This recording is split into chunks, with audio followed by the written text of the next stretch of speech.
네, 안녕하십니까. 유튜브 여러분, 안녕하십니까. 오늘도 날씨가 꽤 추울 것 같아요. 그래서 감기를 조심하고요.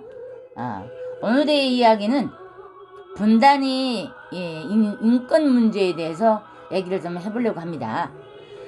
분단위 한반도 이게 뭐 한두 번 인권 문제가 제기된 건 아니죠. 올해 몇십 년 동안 정말 인권 문제가 제기가 유엔에서부터 제기가 됐고요. 어제 운명을 규정했고 오늘과 내일의 운명 또한 규정하고 있다는 겁니다. 분단은 반세기를 넘기도록 남북의 친절한 거래를 끊임없이 숨막히게 한 악목과도 같았다고 하는데요.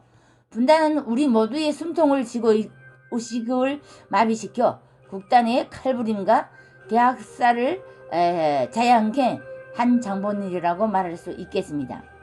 그래서 이 땅에 태어나 숨쉬고 살아가는 누구도 분단의 원죄에서는 자유롭지 못하다는 것. 이렇게 북한에게 분단이 우리 개들만이 아니라 국제사회에 함께 풀어야 할 세 가지적인 숙제라고 말할 수 있습니다. 그래서 정말 우리가 분단의 이게 원인과 가정 그리고 성격, 분단과 전쟁의 우리 민족의 의사보다 한 번 더를 이게 둘러싼 강대국들의 논리와 이해관계가 앞섰기 때문이라고도 볼 수 있겠습니다. 따라서 분단 이게 문제 해결에는 우리 민족 위에는 분단 전쟁에서 직간접적으로 관련한 유엔을 비롯한 국제사회에서 나서야 한다고 봅니다. 한반도의 분단 대결도에 상존하는 한 이 땅 물론이고 동북아의 미래 또한 밝지 않으며 분단과 전쟁의 그림자가 계속 어른거리며 동북아의 전쟁과 평화의 안전을 이게 걸림불에 그칠 것이라고 말할 수 있겠습니다. 그래서 이게 가을부터 시작된 분단과 대결의 악몽이 이게 전쟁을 거치면서 더욱 심화되고 있고요. 또 반세기를 넘긴 오늘에도 남북해의 결여 모두의 내리에서 사라지지 않고 있습니다. 지금 제가 발음이 정확하지 않는데요.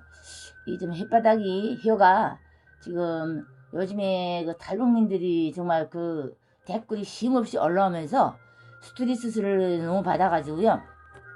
혀가 지금 한쪽에 상처가 나가지고 발음이 정확하지 않습니다.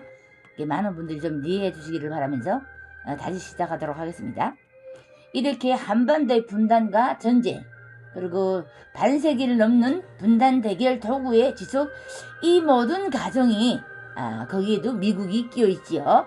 물론 일제 패망 과정에서 소련에서 38도선을 경계로 한반도 분할 점령을 제안했던 장본인도 미국이라고 하는데요.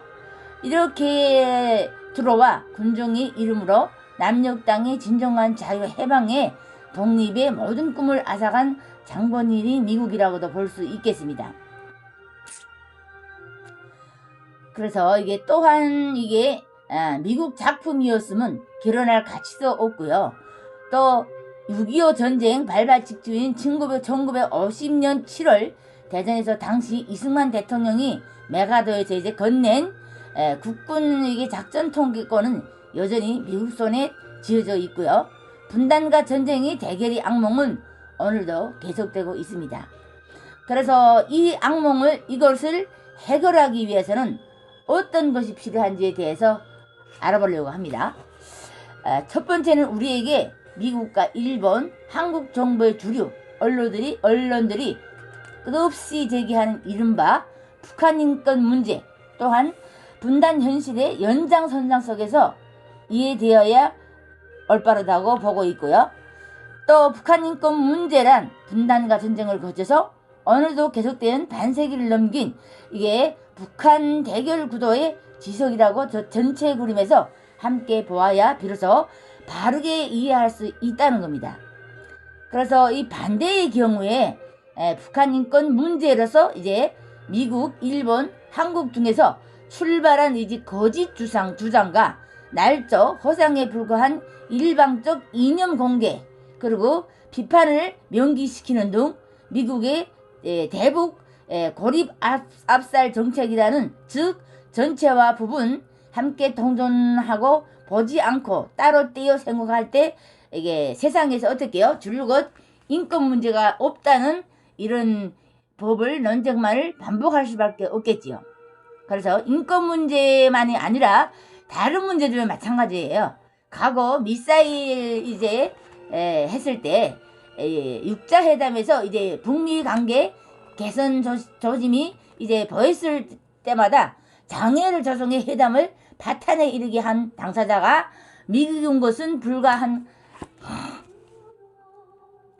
불문가지라고 볼 수 있고요. 그리고 이제 공동성명의 잉크와 채 마르기 전에 이제 터진 방걸 텔레 아시아 문제가 대표적인 예를 들고 있습니다. 그래서 이게 한미일 정부의 유리 언론의 입장은 필자와 다르다고 하는데요. 이른바 위조 지폐 문제도 결국 영두사가 됐고요.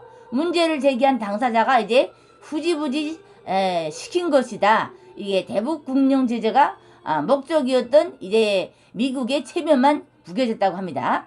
그래서 온갖 고비 그리고 많은 우여곡절을 넘어서 이렇게 북미 관계 개선이 가닥을 잡아가던 2007년 가을에 터진 이게 북시리아 이제 핵 협력 설례 또한 마찬가지고요.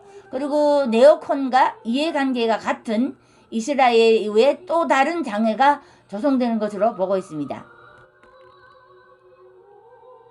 그리고 지금 따라서 지금 북한의 심각한 인권 문제가 문제입니다. 문제긴 문제예요. 그래서 미국의 주장이 결코 아무 소득 없이 이게 문제의 핵심을 늘 비껴간 소모적인 논쟁과 논만으로서 끝날 수가 없다는 겁니다. 그래서 다시 말해서 미사일과 핵을 포함한 모든 북한 문제 논쟁의 대부분이 미국의 북한에 대한 일방적인 이념적 공세가 주라는 것을 말하고 있고요.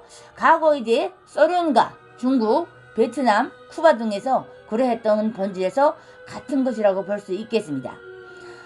그래서 대부분의 지금 국가들이 미국의 이념적 공세는 오늘도 계속되고 있고, 미국이 이게 외치는 이념 공세의 핵심 메뉴는 냉전 시기에 내내 써먹던 민주주의, 독재, 웅정하고 온 세상에 이게 자유와 이거 민주주의를 확산하겠다는 이게 부시 도크랜드의 50년 개케묵은 자유와 민주주의의 확산 논쟁을 부활시키고 있다고 하는데요.